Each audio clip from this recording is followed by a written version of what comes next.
हरिओम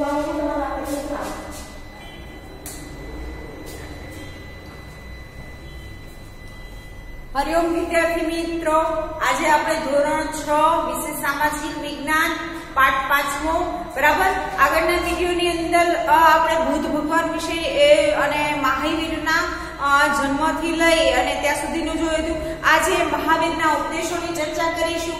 જોઈએ આગળ।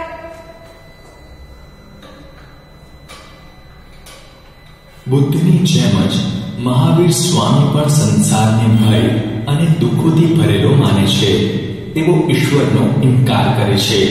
તેમના ઉપદેશને ત્રિરત્નના સિદ્ધાંત તરીકે ઓળખવામાં આવે છે।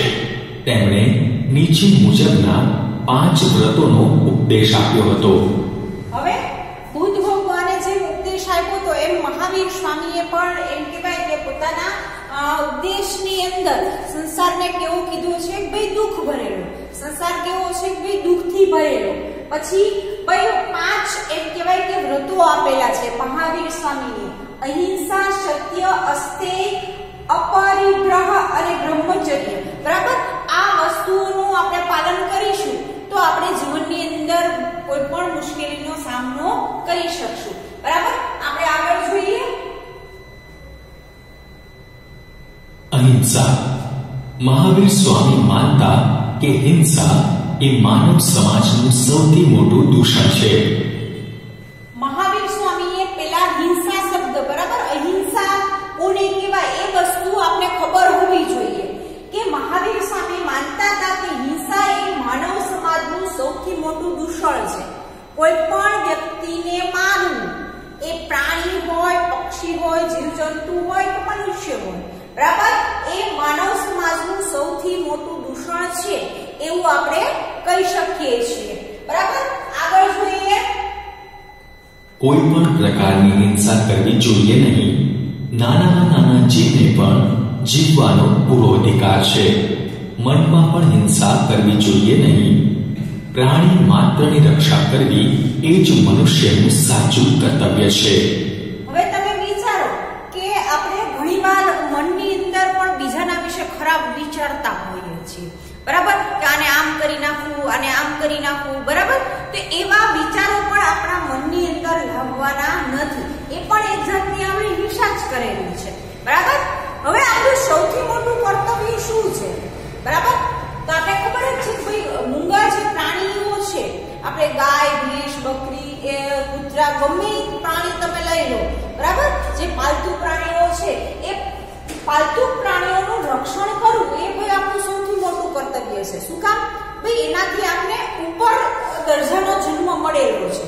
તો ભાઈ આ સૌથી એમ કહેવાય કે પહેલું કર્તવ્ય આપણું એવું છે કે ભાઈ આપણે મનુષ્ય તરીકે જન્મ લીધો છે તો ભાઈ આ પ્રાણીઓનું રક્ષણ કરવું। મુસીબતના સમયે આપણે જોઈએ છીએ કે પ્રાણીઓ પણ આપણે જેટલા ઉપયોગી બને છે એ જ રીતે આપણે પણ પ્રાણીઓને ઉપયોગી બનવું જોઈએ।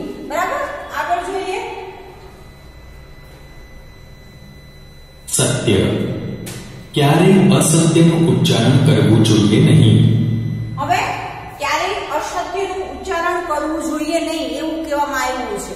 બરાબર, એટલે કે જીવનની અંદર ગમે એવી ખરાબમાં ખરાબ પરિસ્થિતિ હોય, ગમે એવી વસ્તુ હોય, પણ જ્યારે પણ તમે અસત્યના માર્ગે જશો તો તમને થોડા સમય માટે તમને એમ થશે કે હા આ મુસીબતમાંથી અમે બચી ગયા, પણ આપણે ખબર જ છે કે આપણે એ વસ્તુ ખોટી કરેલી છે, ભાઈ ખોટું બોલેલું છે, ક્યારેક તો એ વસ્તુ આવશે જ બધાની સામે। બરાબર, તો હંમેશા આપણે એમ કહેવાય કે સત્યના માર્ગ પર ચાલવું જોઈએ। તમે ગમે એવી કઠિન પરિસ્થિતિમાં હોય પણ સાચું બોલશો તો આપણે કોઈ અડચણરૂપ નહીં થઈ, જે સજા મળવાની હશે એ સજા મળી જશે, અથવા તો કોઈ જે બી વસ્તુ થવાની હશે એ થઈ જશે, અને પછી તો આપણે નિરાશથી ભાઈ શાંતિથી રહી શકશું।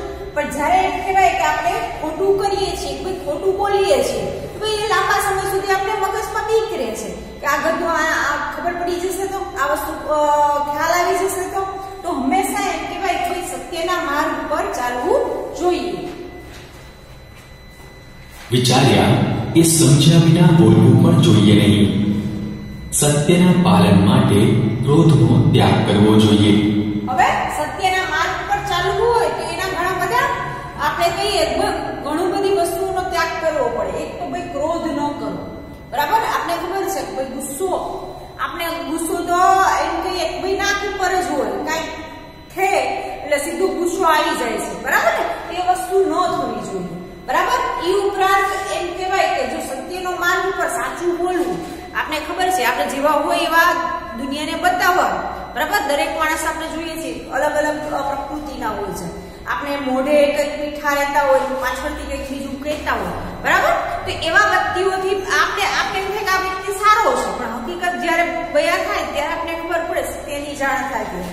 સત્ય ક્યારેય એમ કહેવાય કે છૂપું રહેતું નથી. સત્ય જે ઘટના બની હોય, વસ્તુ બની હોય એ સામે જ આવે છે, બરાબર.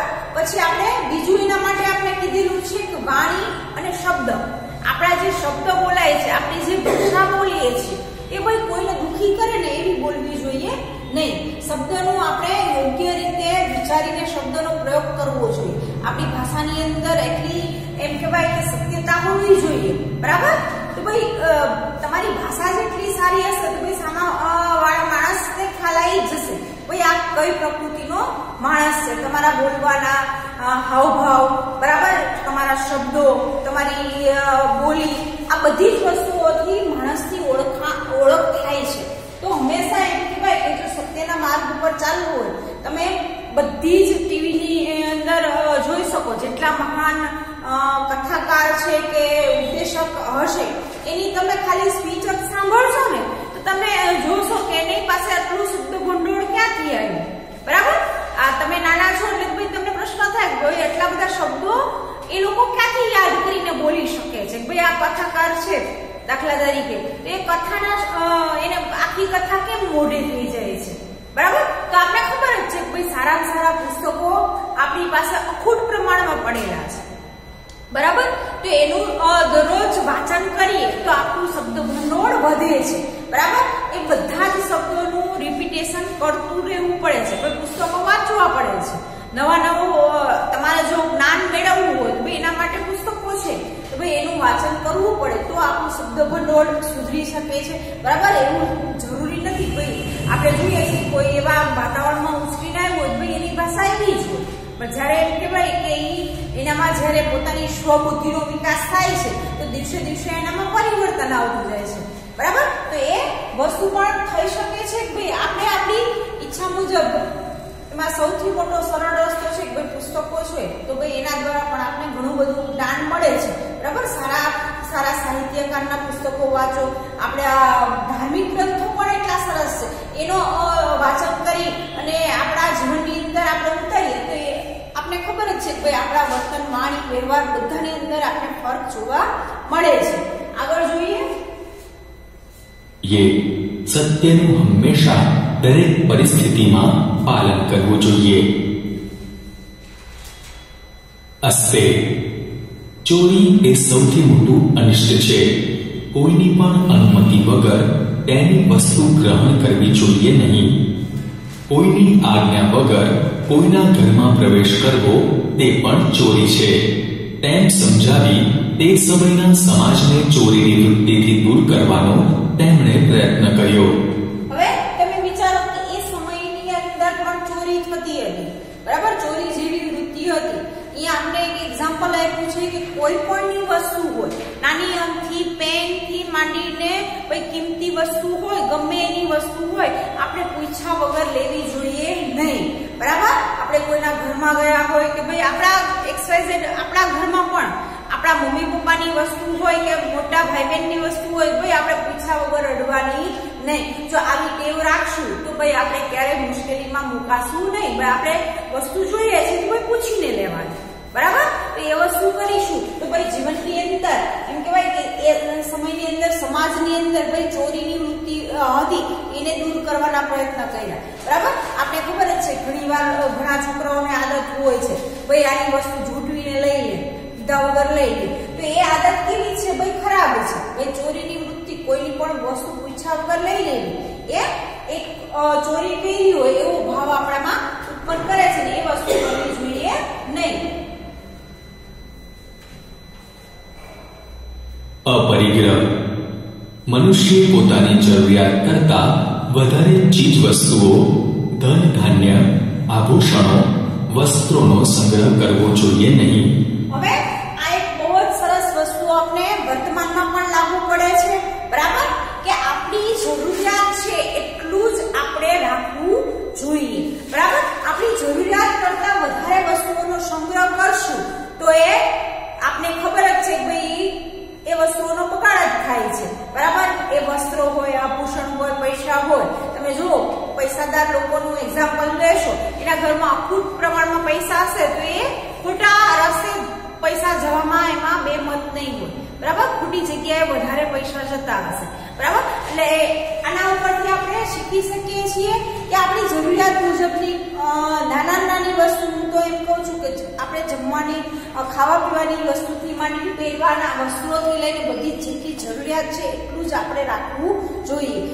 બાકીનું આપણે જે જરૂરિયાતમંદો છે એને આપવાનો પ્રયત્ન કરવો જોઈએ, બરાબર. આપણી શક્તિ હોય એટલી આપણે જોઈએ છીએ કે તમે તમારા ઘરના વડીલોને જોતા હશો, બરાબર. પોતાની શક્તિ અનુસાર લોકોને મદદ કરવાનો પ્રયત્ન હંમેશા કરતા હોય છે. તો આ વસ્તુ પણ આપણે શીખવા જેવી છે જીવનની અંદર કે ભાઈ આપણે જેટલી જરૂરિયાત છે એટલી જ વસ્તુઓ આપણી પાસે રાખવાની, બાકીની વસ્તુઓ બને ત્યાં સુધી બીજાને ઉપયોગ થાય એ રીતે આપણે આપી દઈએ તો વધારે સારું. આપણે જરૂરિયાત હોય એટલી જ વસ્તુ આપણી પાસે આપણે રાખવાની. જેટલી જરૂરિયાત હોય તેટલું જ રાખવાથી સંગ્રહ વૃત્તિ ઘટે અને પરિણામે ગરીબો સુધી અનાજ જેવી ચીજ વસ્તુઓ પહોંચે તેવો મહત્વનો સંદેશ તેમણે આપ્યો. બ્રહ્મચર્ય.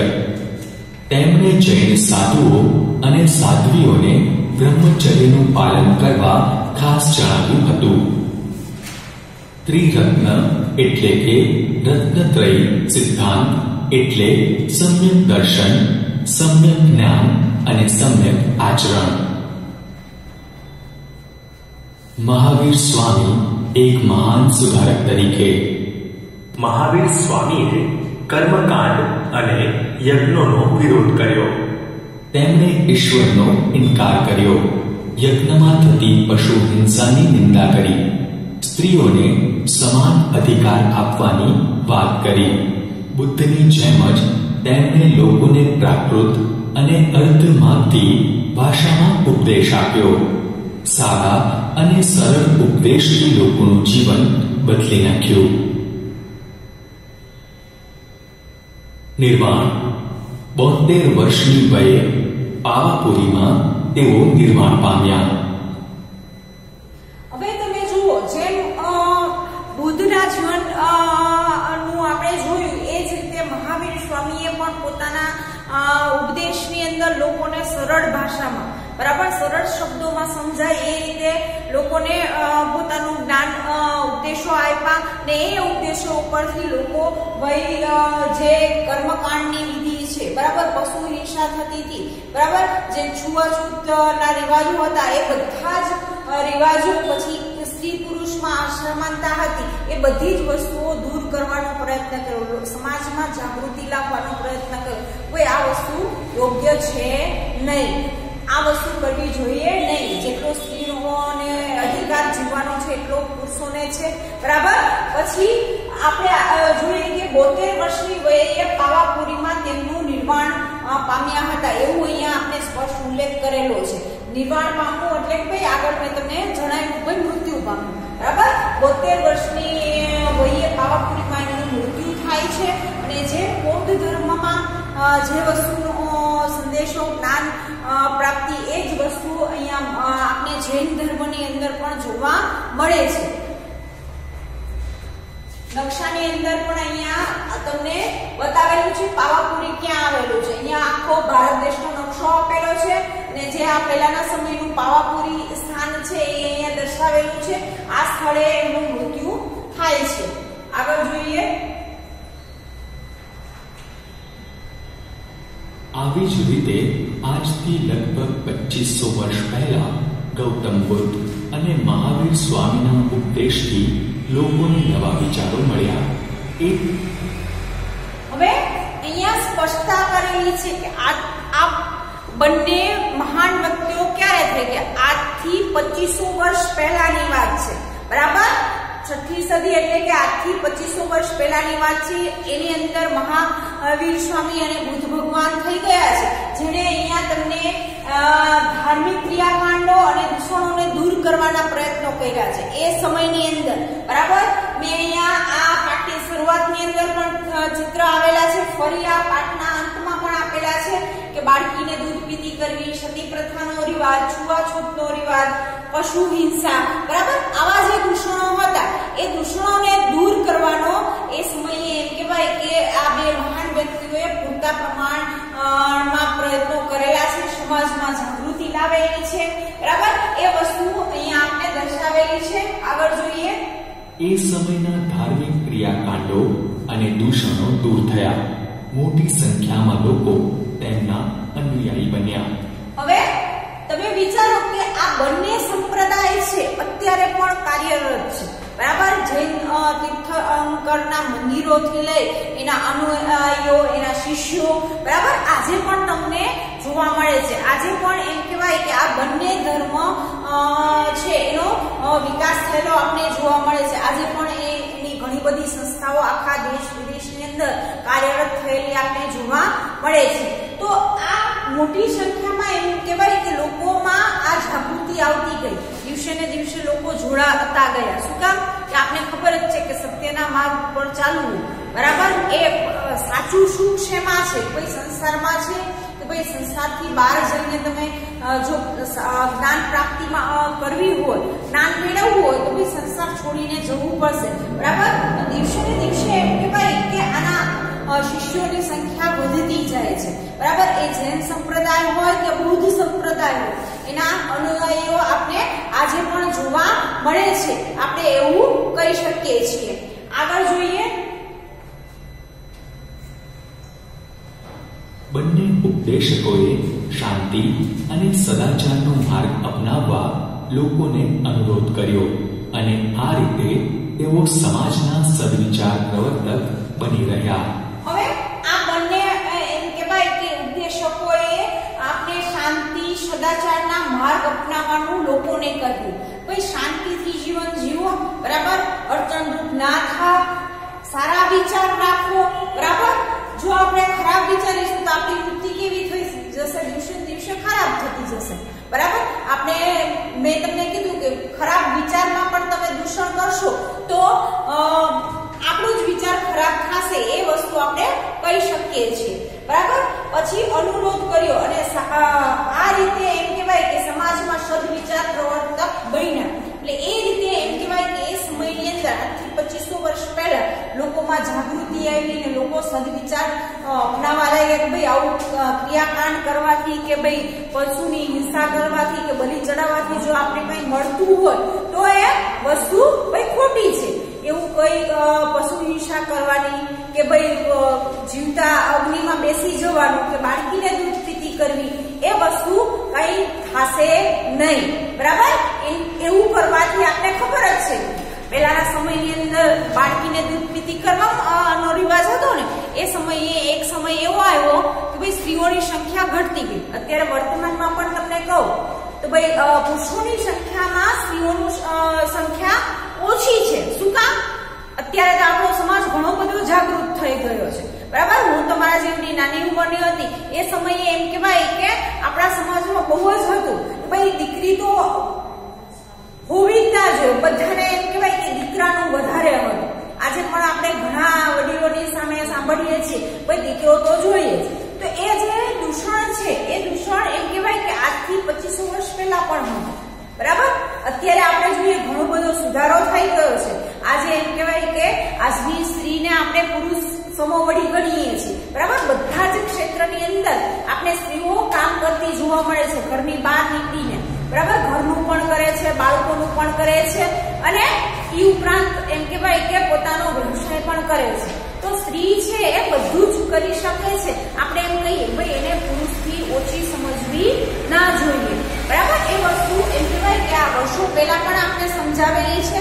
વર્તમાનની અંદર પણ એવા ઘણા બધા વ્યક્તિઓ છે કે આ વસ્તુ સમજાવે છે, બરાબર. હજી પણ એવા ઘણા, મેં તમને કીધું કે 21મી સાલ આવશે છતાં પણ ઘણા બધા એવા ગામડા છે કે જેની અંદર આવા કુરિવાજો થાય છે, બરાબર. છૂવાછૂતની ભાવનાના હજી પણ ઘણા એક્ઝામ્પલ છે આપણી પાસે કે જ્યાં સાવ પછાત ગામડા છે કે જે લોકો એમ કહેવાય કે શહેરોમાં આવતા જ નથી, એ લોકોને ખબર જ નથી ભાઈ શહેરમાં કઈ રીતે લોકો જીવે છે, ભાઈ શહેરોનું જીવન કેવું છે, બરાબર. તો એ વસ્તુ હજી પણ આપણે દૂર કરવાનો પ્રયત્ન કરવાનો છે. આટલા વર્ષોથી કરતા આવ્યા છીએ, તો આની અંદર હજી આપણે સુધારો કરી ને આવા પ્રયત્નોને આપણે એમ કહેવાય કે ચાલુ રાખવાના છે, જેનાથી એક સારો સમાજ, અત્યારે આપણે જોઈએ છીએ એક શિક્ષિત સમાજ તો આપણે ઉભો કરી લીધો, પણ એને સારો બનાવવા માટેના પ્રયત્નો કરવાની આપણે જરૂર લાગે છે. ખાલી શિક્ષિત બનવું એ જરૂરી નથી, પણ એની સાથે સાથે જે એમ કહેવાય કે સમાજમાં રહેવું,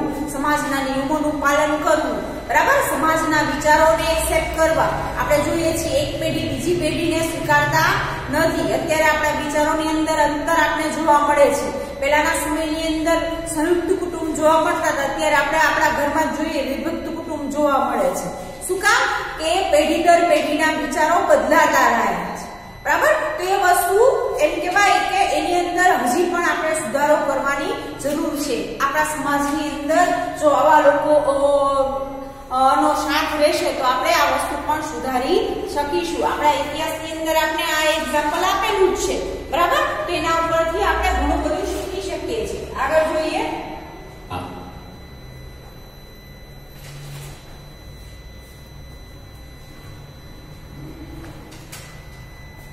અહીંયા આપણો આ પાઠ પૂરો થાય છે વિદ્યાર્થી મિત્રો. તો આ વિડીયોની અંદર અહીંયા સુધી રાખીશું. આગળની માહિતી આગળના વિડીયોમાં આપીશ. નમસ્તે.